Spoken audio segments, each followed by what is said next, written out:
সুপ্রিয় দর্শক, সকলকে সাদর আমন্ত্রণ জানাচ্ছি দীপ্ত কৃষি সংলাপে। Deepto Krishi Songlap powered by Kazi farms, co sponsored by air Malik seeds. প্রিয় দর্শক, আমরা প্রতি আলোচনাতেই একটি নতুন বিষয় নির্বাচন করে থাকি। আমাদের আজকের জন্য একটি বিষয় আমরা নির্বাচন করেছি, সেটি হচ্ছে নিরাপদ খাদ্যের চ্যালেঞ্জ কোথায়। আর এ বিষয়ে কথা বলার জন্য আমাদের সাথে উপস্থিত আছেন বাংলাদেশ নিরাপদ খাদ্য কর্তৃপক্ষের সম্মানিত সদস্য জনাব মোহাম্মদ মোস্তফা। আপনাকে স্বাগত জানাচ্ছি। আর প্রিয় দর্শক, এই বিষয়টি নিয়ে আলোচনা করার আগে আমরা দেখে আসি একটি ছোট্ট তথ্যচিত্র, তারপরে ফিরে আসবো আমাদের আলোচনায়। বাংলাদেশের অর্থনীতি অনেকাংশে কৃষির উপর নির্ভরশীল। দেশের খাদ্য নিরাপত্তা নিশ্চিত করতে যে সমস্যাগুলো মোকাবেলা করতে হয় তার মধ্যে অন্যতম হল খাদ্যের মান নিয়ন্ত্রণ ও গুণমান বজায় রাখা। বাংলাদেশে খাদ্য নিরাপত্তার সমস্যা শুধু অভ্যন্তরীণ ব্যবস্থার উপর নয়, বরং এটি বৈশ্বিক পরিবর্তন, যেমন জলবায়ু পরিবর্তন, বৈশ্বিক বাজার পরিস্থিতি ও প্রযুক্তির সঙ্গে তাল মেলাতে না পারার কারণেও জটিল রূপ ধারণ করেছে। খাদ্য উৎপাদন থেকে শুরু করে তা ভোক্তাদের কাছে পৌঁছানো পর্যন্ত প্রতিটি ধাপে একাধিক সমস্যা দেখা যায়। এসব সমস্যা নিরসনে একটি শক্তিশালী ও সমন্বিত পরিকল্পনা অপরিহার্য। প্রিয় দর্শক, আমরা তথ্যচিত্রটি দেখলাম এবং আমরা এটা জানি যে নিরাপদ খাদ্য এখন একটি আমাদের জন্য চ্যালেঞ্জের বিষয়। প্রতিদিন খেতে বসেই আমাদেরকে চিন্তা করতে হয় কি খাবো কি খাবো না, কেমন করে খাবো, খাবারটা ঠিক আছে কি নাই। এবং এই বিষয়টি আমাদেরকে প্রতিদিনই নানা রকমের অবস্থার মধ্যে ফেলে এবং এর জন্যই আমাদের কিন্তু নিরাপদ খাদ্যের বিষয়টি সবসময় সামনে চলে আসে। আমরা জনাব মোহাম্মদ মুস্তফা, আপনার কাছ থেকে যেটা জানতে চাই, এই যে মানুষের ভেতরে শঙ্কা কাজ করে নিরাপদ খাদ্য নিয়ে, যে বিভিন্ন রকমের পরিস্থিতি আমরা দেখতে পাই, সেটিকে আপনারা কিভাবে ব্যাখ্যা করেন, বা এই বর্তমান অবস্থাটা কি এবং আপনারা এই জায়গাটিতে কি ধরনের পদক্ষেপ গ্রহণ করছেন? আমি প্রথমেই ধন্যবাদ কৃতজ্ঞতা জানাচ্ছি আমাদের বাংলাদেশ নিরাপদ খাদ্য কর্তৃপক্ষের পক্ষ থেকে, দীপ্ত টিভির কর্তৃপক্ষকে এবং আপনাকেও এবং বাংলাদেশের সব জনগণকে। আপনারা জানেন 2015 সালে বাংলাদেশ নিরাপদ খাদ্য কর্তৃপক্ষ জীবন ও স্বাস্থ্য সুরক্ষায় সবার জন্য নিরাপদ খাদ্য এই রূপকল্প নিয়েই প্রতিষ্ঠিত। এই 2025 সালে বাংলাদেশ নিরাপদ খাদ্য কর্তৃপক্ষ 10 বছর অতিক্রম করেছে। এই বছর আমাদের জাতীয় নিরাপদ খাদ্য কর্তৃপক্ষের প্রতিপাদ্য ছিল খাদ্য হোক নিরাপদ, সুস্থ থাকুক জনগণ। এই স্লোগানেই আমরা এই বছর নিরাপদ খাদ্য দিবস পালন করেছি। আসলে বাংলাদেশ নিরাপদ খাদ্যের কর্তৃপক্ষের কার্যাবলী যদি আমি এক কথা বলতে চাই, আমাদের আইনে বলা আছে বিজ্ঞানসম্মত পদ্ধতি যথ অনুশীলনের মাধ্যমে বাংলাদেশে নিরাপদ খাদ্য প্রাপ্তি নিশ্চিতকরণের খাদ্য উৎপাদন, আমদানি, প্রস্তুতকরণ, পরিবহন, সংরক্ষণ ও বাজারজাতকরণের প্রত্যেকটি পর্যায়ে বাংলাদেশ নিরাপদ খাদ্য কর্তৃপক্ষ নিয়ন্ত্রণ ও পরিবেক্ষণ করবে এবং বাংলাদেশের নিরাপদ খাদ্য ব্যবস্থাপনার সাথে অন্যান্য সংস্থার সাথে সমন্বয় করবে। এই যে কাজগুলো করতে গিয়ে আসলে কি মনে হচ্ছে আপনাদের, যে কোথায় আমরা ধাক্কা খাচ্ছি, কোথায় আমাদের কাজ করার অবকাশ আছে? আমাদের হিউজ কাজ করার অবকাশ আছে। আপনারা জানেন বাংলাদেশের খাদ্য নিরাপদতা একবারেই ভেরি রিসেন্টলি, মানে 2015 সালে স্টার্ট হলেও আসলে আমাদের কার্যক্রম শুরু হয়েছে 2020 সালে। জি। এবং আমাদের বাংলাদেশের প্রথম ছিল খাদ্য নিরাপত্তাই আমাদের প্রধান বিষয়। জি। কিন্তু আমরা যখন খাদ্য নিরাপত্তা মোটামুটি সম্পূর্ণ হয়েছি, তখনই আমাদের মাথার শুধু খাদ্য খেলে হবে না, আমাদেরকে নিরাপদ খাদ্য খেতেই হবে। যেহেতু আমাদের এখনও স্লোগান খাদ্য, যেমন পানির জীবন অপর নাম জীবন, এখন আমরা বলি নিরাপদ পানির অপর নাম জীবন। বেঁচে থাকতে হলে খাদ্য খেতেই হবে, কিন্তু আমরা এখন বলি বেঁচে থাকতে হলে নিরাপদ খাদ্য খেতে। আমাদের কথাগুলোকে পরিবর্তন হয়ে যাচ্ছে। এবং আমাদের বাংলাদেশ নিরাপদ খাদ্যের কর্তৃপক্ষের আমরা এখন বর্তমানে আসলে প্রিভেন্টিভ অ্যাকশন, অর্থাৎ প্রতিরোধমূলক কার্যক্রমে আমরা বেশি জড়িত। আপনি যদি আমাদের এই লাস্ট 4 ইয়ার্সে চলেন, আমরা স্কুল পাঠ্যপুস্তকেও বাংলাদেশ নিরাপদ খাদ্যের চ্যাপ্টার অন্তর্ভুক্ত করেছি। স্কুল কলেজের শিক্ষার্থী, শিক্ষক, ব্যবসায়ী, খাদ্যকর্মী, গৃহকর্মী, গৃহিণী এদের মানে সচেতনামূলক যেন নিরাপদ খাদ্য সম্বন্ধে ওনারা যেন সচেতন থাকে, এই জন্য আমাদের অনেকগুলা কার্যক্রম, সচেতনামূলক কার্যক্রম পরিচালিত হচ্ছে। আমরা এই বিষয়গুলো নিয়ে কথা শুনবো আপনার কাছ থেকে। প্রিয় দর্শক, আপনাদেরকে মনে করিয়ে দেই, আসলে গত কয়েকটি পর্ব থেকেই কিন্তু আমরা নিরাপদ খাদ্য নিয়ে কথা বলছি। আমরা উৎপাদন পর্যায়ে যেমন রাসায়নিকের ব্যবহার, এটা নিয়ে আমরা যেমন কথা বলেছি, আমরা বিভিন্ন রকমের জৈব বালাইনাশকের যে পদ্ধতি সেটা নিয়েও কথা বলেছি, এবং তারই ধারাবাহিকতায় কিন্তু আজকে আমরা নিরাপদ খাদ্যের এই প্রসঙ্গটিতে এসেছি। কারণ উৎপাদন স্তরে যদি নিরাপদতা নিশ্চিত করা না যায়, তাহলে ভোগ স্তরে কিন্তু নিরাপদতা করা যাবে না। তো আপনি যেটা বলছিলেন যে তাহলে এই যে বিভিন্ন স্টেক হোল্ডার, বিভিন্ন পর্যায়ের মানুষকে সচেতন করার জন্য আপনারা কাজ করছেন, সেই ক্ষেত্রে আপনারা কি মনে করেন যে যেটা আপনাদের আকাঙ্ক্ষা, সেই আকাঙ্ক্ষা অনুযায়ী আপনারা অগ্রসর হতে পারছেন? এক কথা বললে মানে আমরা সন্তুষ্ট না, আমাদের আরও কাজ করা উচিত, এটা আমরা মনে করি।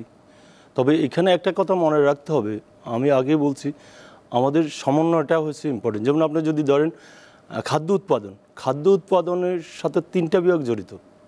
আমরা জানি livestock, department fisheries, department agriculture primary লেভেলে, সেকেন্ডারি হলো মিনিস্ট্রি অফ ইন্ডাস্ট্রি প্রক্রিয়াজাতকরণ, তারপরে সংরক্ষণে আমরা যেমন কোল্ড স্টোরেজ মানে সংরক্ষণেই একটা ইম্পর্টেন্ট, পরিবহন আরেকটা ইম্পর্টেন্ট, আমরা তারপরে হলো বাজারজাতকরণ, যেটা আমরা মূলত আমি এই 1 বছরে যেটা বুঝছি আমরা মূলত কাজ করি আসলে বাজারজাত, আমরা ফার্ম টু প্লেটেই আমরা কাজ করি বেশি।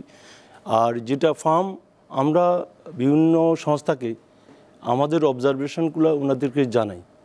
আপনি যদি রিসেন্টলি আপনার যে অ্যানিমেল ফিডে ক্রোমিয়াম আমরা টেস্ট করি 34টা নমুনা পরীক্ষা করছি, 29টাতে পেয়েছি। আমরা বিএসটিকে জানিয়েছি যে ক্রোমিয়াম লেভেল বেশি, ওনারাই এটার ব্যবস্থা নিয়ে থাকেন।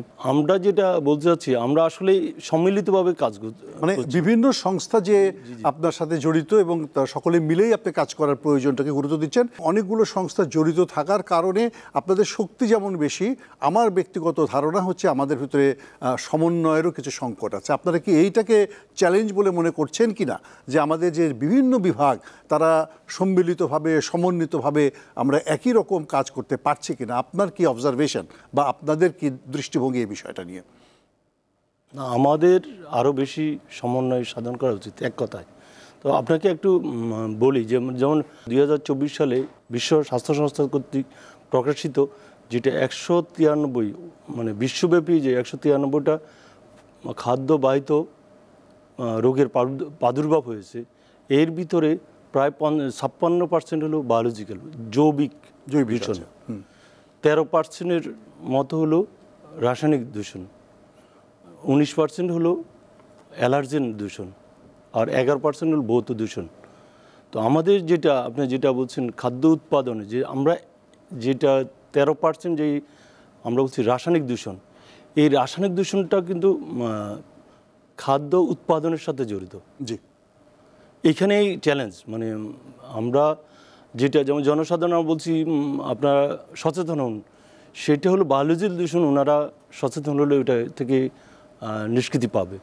কিন্তু কেমিক্যাল দূষণ যেটা আপনি যেটা মেন করতেছেন, এইটার জন্য আমাদের সম্মিলিত হয় যে সংস্থাগুলো কাজ করে, বিশেষ করে খাদ্য উৎপাদন প্রক্রিয়াজাতকরণ। মানে আপনি যেটা বলছেন যে আমাদের কৃষি সম্প্রসারণ অধিদপ্তর, মৎস্য অধিদপ্তর বা মানে লাইভস্টক ডিপার্টমেন্ট এবং মিনিস্ট্রি অফ ইন্ডাস্ট্রি, এই 4টে সংস্থা করে মানে ওতপ্রোত প্লাস আমাদের বাংলাদেশ নিরাপদ খাদ্য কর্তৃপক্ষ খুব নির্ভীকভাবে কাজ করা উচিত এই কেমিক্যাল দূষণ, রাসায়নিক দূষণ থেকে পরিত্রাণ পেতে হলে। এমনি কি মনে হয় আপনাদের? তো আমরা জানি যে নিরাপদ খাদ্য কর্তৃপক্ষ তো একটি সমন্বয়কারী একটা আমব্রেলা প্রতিষ্ঠানের মতোই। তো সমন্বয়ের ক্ষেত্রে কি খুব বড় ধরনের কোনো সংকট হচ্ছে, নাকি আমরা সিস্টেমগুলো এখন পর্যন্ত ডেভেলপ করতে পারি না যাতে আমরা আরও নিবিড়ভাবে কাজ করতে পারি? আপনার কাছে কি মনে হয়? আমরা তো 10 বছর ধরে একটি প্রতিষ্ঠানের সাথে যুক্ত আর কি, আপনার কি অভিজ্ঞতা? আমার 1 বছর অভিজ্ঞতা হলো আসলে বাংলাদেশ নিরাপদ খাদ্য কর্তৃপক্ষ থেকে এখন কোনো, যেটা আমরা বলছি ওয়ান কান্ট্রি ওয়ান ল, একটি দেশ একটি আইন, কিন্তু নিরাপদ খাদ্য সংশ্লিষ্ট কিন্তু এটা অনেকগুলা প্রতিষ্ঠান জড়িত, অনেকগুলো আইন, যেটা একটার সাথে একটা ওভারল্যাপও করে। অন্যদিকে বলা যায় বাংলাদেশ নিরাপদ খাদ্য কর্তৃপক্ষ এখনও কোনো লাইসেন্সিং বা রেজিস্ট্রেশন কোনো ব্যবস্থাই নেই। আমরা আসলে এখনও ভলেন্টিয়ারিলি সার্ভিস দিয়ে থাকি। তাহলে কি অনেকটা নিধিরাম সর্দারের মতো? তা আমি বলবো না, দায়িত্ব মানে সুস্পষ্টভাবে থাকা উচিত। আচ্ছা, তাহলে আপনি যেটা বলতে চাইছেন যে আমাদের যেটুক সক্ষমতা আছে সেই সক্ষমতা আরও বাড়ানো দরকার, এবং বিভিন্ন সংস্থার ভেতরে যে সম্প্রীতি সহযোগিতা এটা আরও অনেক বেশি করে বৃদ্ধি করার দরকার, তাহলে আমরা নিরাপত্তার ক্ষেত্রে কিছুটা অগ্রগতি করব। আপনার কাছে কি মনে হয় যে বিগত সময়গুলোতে কি আমরা নিরাপত্তার জায়গায় কিছুটা এগিয়েছি? জি, ধন্যবাদ আপনাকে মানে প্রশ্ন করার জন্য। আমরা একটা উদাহরণ দিচ্ছি, যেমন আমাদের 2009-10-এ আমরা হলুদে লেড কন্টামিনেট পেয়েছিলাম আমরা। জি। ইভেন 2019 সালে আমরা যখন আমাদের ICDDRB সাথে আমাদের ওনারাই একটা পাবলিকেশন প্রকাশনা হয়েছিল, তখন ওরা টেস্ট করছিল 47% হলুদে লেড কন্টামিনেট হলুদ পাওয়া যায়। জি। পরে আমরা BFS-এর সম্মিলিতভাবে এনফোর্সমেন্ট সচেতনমূলক কর্মসূচি, মানে বিভিন্ন ধরনের কর্মসূচির মাধ্যমে উইদিন 2021 সালে এসে এটা 0% হয়েছে। তার মানে এখন আর আমাদের এখানে এখন হলুদ পাউডারে কোনো মানে লেডেড কন্টামিনেশন, ভালো খবর আর কি। কিন্তু যেটা আস্ত হলুদ, যেগুলা আপনার বাজারে দেখবেন কালচে, আরেকটা হচ্ছে মানে খুব চকচকে হলুদ, ওটাতে আছে। আমরা এখন পাচ্ছি র হলুদে, আর পাউডার হলুদে পাচ্ছি না। মানে র হলুদে এখনো লেড কন্টামিনেশন, যেটা ওই পাউডার জাতীয়, আপনার বাজারে গেলে দেখবেন দুই ধরনের হলুদ, একটা কালচে মানে ন্যাচারাল, আরেকটা উপরে পাউডার করা, এইটাতে কিন্তু লেড। তার মানে এই জায়গাগুলোতে মানে কি আপনি কি মনে করেন যে তাহলে কেউ তাদের কৌশল পরিবর্তন করে কাজ করছে, নাকি এটা কি ন্যাচারালি আসছে? এইটা আমার ধারণা কিছু অসৎ ব্যবসায়ীরা এটা করছে, এই কাজটি করছে উজ্জ্বলতা বাড়ানোর জন্য। জি জি, কিন্তু আমাদের মূল উৎপাদনকারী যারা মানে সেই জায়গায় নাই। আমরা জানি যে আমরা রাসায়নিক দূষণ নিয়ে কথা বলছি, জৈব যে বায়োলজিক্যাল দূষণ এটা নিয়েও আমরা কথা বলছি, কিন্তু একটি বিষয় আমাদের মনে হয় যে খুব বেশি অ্যাড্রেস আমরা করছি না, সেটা হচ্ছে প্লাস্টিক দূষণ এবং হেভি মেটালের দূষণ। যদিও নিরাপদ খাদ্য কর্তৃপক্ষ সবটাই দেখতে পারে না এখন পর্যন্ত, তাদের হয়তো কিছু কিছু সীমাবদ্ধতা আছে, কিন্তু আপনারা ঘটনাটাকে কিভাবে দেখছেন? বিশেষ করে প্লাস্টিকের যে রাজত্ব এবং প্লাস্টিকের যে দূষণ, এটা তো পুরো দেশ ভরে গেছে। আমরা দেখতে পাই যত্রতত্র প্লাস্টিক ব্যবহার হচ্ছে, সে প্লাস্টিক পানিতে যাচ্ছে, সেগুলো পানিকে দূষণ করছে, মাছের খাদ্যকে দূষণ করছে, মাছের মাধ্যমে সেটা মানুষের শরীরে আসছে। এই যে বড় ব্যাপার, এবং এটির প্রতিক্রিয়ায় তো জনস্বাস্থ্যের উপরে একটা নেতিবাচক প্রভাবও পড়ছে, এবং এটা বলা হচ্ছে যে মাতৃদুগ্ধে এখন মাইক্রোপ্লাস্টিক পাওয়া যাচ্ছে। আপনারা নিরাপদ খাদ্য কর্তৃপক্ষ এটাকে কিভাবে দেখছেন, বা এই জায়গাটিতে আপনাদের পদক্ষেপটা কি? রাসায়নিক দূষণের ভিতরে আমরা কয়েকটা ভাগ করতে পারি, যেমন একটা ভারী ধাতু, একটা মাইক্রোপ্লাস্টিক, আর একটা হলো ড্রাগ রেসিডিউ, যেটা আমরা বলি অ্যান্টিবায়োটিক রেসিডিউ, জি, আর অ্যালার্জেন। এইগুলোর জন্য আমাদের দেশে সাধারণত রাসায়নিক দূষণ হয়ে থাকে। তো আমাদের বর্তমানে যেটা আমরা ভারী ধাতু নিয়ে আমরা কাজ করছি অলরেডি, যে একটু আগে বললাম আপনাকে, আমরা লেড নিয়ে কাজ করছি, ক্রোমিয়াম নিয়ে কাজ করি, আর্সেনিক দেখি, ইভেন পাউরুটি, পটাশিয়াম ব্রোমেট ওটা নিয়েও আমরা কাজ করছি। কিন্তু রিসেন্টলি আমাদের গত বছর আমরা 8টা R&D আমরা রান করাচ্ছি এখন। এর ভিতর আপনি যেটা বলছেন মাইক্রোপ্লাস্টিক, একটা আমাদের এই R&D প্রকল্প চলতেছে। আমরা অলরেডি বিভিন্ন সময়, আপনারা জানেন, আমাদের বিভিন্ন পত্রিকায় প্রকাশিত, ইভেন আমরাও জানি মাইক্রোপ্লাস্টিক খুবই খারাপ। ইভেন আমাদের দেশে এমন যত্রতত্র প্লাস্টিক ইউজ হয়, এবং আমরা কেউই সচেতন না, সবাই মানে ইউজ করার পরে রাস্তাঘাটে যেখানে সেখানে ফেলে দিই। ইভেন ঢাকা শহরে আপনি সকালে যেমন স্তূপ মানে প্লাস্টিকের রাস্তার পুরো প্লাস্টিক জুড়ে ছড়িয়ে ছিটিয়ে আছে। এটা কিন্তু কনসার্ন, মানে আপনারা জানি যে মাইক্রোপ্লাস্টিক খুবই ক্ষতিকর। এটা আমাদের দেহের রিপ্রোডাক্টিভ সিস্টেম ড্যামেজ করে, ইমিউন সিস্টেম ড্যামেজ করে, সেল ড্যামেজ করে, অ্যান্টিঅক্সিডেন্ট লেভেল মানে কমিয়ে ফেলে, ইভেন এটা ক্যান্সারের রিস্ক এবং এটা বলছে যে বর্তমান সময়ে এগুলো মানে মানুষের ভেতরে যে ক্যান্সার এবং তাদের যে অন্যান্য অর্গ্যান ভিত্তিক যে ডিজিজগুলো দেখা যাচ্ছে সেগুলোর পেছনে কিন্তু এই সমস্ত কেমিক্যাল, মাইক্রোপ্লাস্টিক বা হেভি মেটাল এগুলোর একটা বড় ধরনের প্রভাব রয়েছে। এবং আমরা বিভিন্ন জায়গাতে দেখতে পাচ্ছি, শুনতে পাচ্ছি, ডাক্তার সাহেবরাও এই সমস্ত কথা বলছেন। তো আসলে তো এটা নিয়ে কোনো রিসার্চ হচ্ছে না বা এটা নিয়ে কোনো কাজ হচ্ছে বলে আমাদের কাছে নয়। আপনার কাছে কি মনে হয়? 2-3 মাস আগে কিছু পত্রিকা প্রকাশিত হয়েছিল, বিশেষ করে আমাদের আপনারা জানেন সব এই প্লাস্টিক বা আমাদের বর্জ্যগুলো একটা ল্যান্ডফিলে ফেলে। প্রত্যেকটা সিটি কর্পোরেশনে একটা বাগার আছে, ল্যান্ডফিলে বাগারে ফেলে। একটা নিউজ হয়েছিল বাগারে অনেক আবার সবজি উৎপাদন করে। একজন সংবাদদাতা নিউজ দিয়েছিল যে এই সবজিটা আসলে দূষিত কিনা। এরপরে আমরা বাংলাদেশ নিরাপদ খাদ্য কর্তৃপক্ষ থেকে পুরো দেশে আমাদের জেলা নিরাপদ খাদ্য কর্তৃপক্ষ নোটিশ দিয়েছি, কোন জেলা কোন বিভাগে যদি বাগার থাকে এবং ওইখানে যদি সবজি উৎপাদন করে লিস্টটা পাঠানোর জন্য। আমরা এই এখন একটা R&D আমরা গ্রহণ প্রক্রিয়া আছি, এইখানে আমরা 2-3টা আমরা বলছি মানে যে ওইখানে কি পরিমাণ পাওয়া যায়, মানে সয়েলে কি পরিমাণ মাইক্রোপ্লাস্টিক আছে, সয়েল থেকে যে আমাদের যে শাকসবজিগুলো হচ্ছে, যে ওর সারাউন্ডিং যে মাছ হচ্ছে ওটাতে কতটুকু মাইক্রোপ্লাস্টিক থাকছে, এটা আমাদের হেলথের কী ধরনের মানে ইম্প্যাক্ট পড়ে, এটা কিন্তু আশা করি উইদিন 1 ইয়ার ভিতরে আমরা একটা রেজাল্ট পাবো। তার মানে এটার জন্য আপনারা কাজ কিছু শুরু করেছেন। খুবই চমৎকার। আমরা অনেকগুলো তথ্য পেলাম আপনার কাছ থেকে জনাব মুস্তাফা, এবং আমরা এটা আশাও করি যে আসলে দিন শেষে আমরা প্রত্যেকটি মানুষই হচ্ছে নিরাপদ খাদ্যের ক্রেতা বা ব্যবহারকারী। অথবা আমরা যদি সচেতন না হই তাহলে আমাদের খাদ্যকে আমরা নিরাপদ করতে পারবো না। আপনাকে অসংখ্য ধন্যবাদ। এবং প্রিয় দর্শক, আসলে এটা কিন্তু সত্যি কথা যে নিরাপদ খাদ্যের চ্যালেঞ্জ আসলে নিজের সাথে নিজের যুদ্ধের মতো। আমার আচরণটা কি, আমি কি নিজে সঠিক আচরণটি অনুসরণ করছি, যেটি মোস্তফা সাহেব যেটা বললেন যে 4টি বা 5টি যে কী আছে তার 4টি জিনিস কি আমি ঠিকমতো অনুসরণ করছি? আমি কি একটি নিরাপদ খাদ্য বাজার থেকে কিনে নিয়ে ঘরে বসে অনিরাপদ করে ফেলছি? মানে এটাও কিন্তু দেখার বিষয় আছে। পাশাপাশি আমরা যে উৎপাদন প্রক্রিয়া অনুসরণ করছি, আমাদের কৃষক ভাইরা যে উৎপাদন প্রক্রিয়া বা খামারিরা উৎপাদন প্রক্রিয়া অনুসরণ করছেন, তারা কি সঠিক কাজটি করছেন কিনা? কেমিক্যাল কন্টামিনেশনের যে জায়গাটি আছে, হেভি মেটালের কন্টামিনেশনের যে জায়গাটি আছে, এই জায়গাগুলোতে শক্ত কঠিন নীতিমালা দরকার। এবং এটাও সত্যি কথা যে প্লাস্টিক দূষণ এটার বিষয়ে কিন্তু একটা সমন্বিত উদ্যোগ দরকার। কারণ মাটি যদি দূষিত হয়ে পড়ে তাহলে সেটা পরিবেশের ক্ষতি, পানি যদি দূষিত হয়ে পড়ে তাহলে সেটাও পরিবেশের ক্ষতি, এবং সেই দূষণ থেকে কিন্তু আমি দূষিত খাদ্য পাচ্ছি। তার মানে সব দূষণ কিন্তু একসাথে হচ্ছে, মানুষের খাদ্যের দূষণ থেকে শুরু করে পরিবেশের দূষণ, বায়ুর দূষণ, এবং এগুলো সবই কিন্তু সেই মাইক্রোপ্লাস্টিকের আসার পথ তৈরি করে দিচ্ছে, হেভি মেটাল আসার পথ তৈরি করে দিচ্ছে।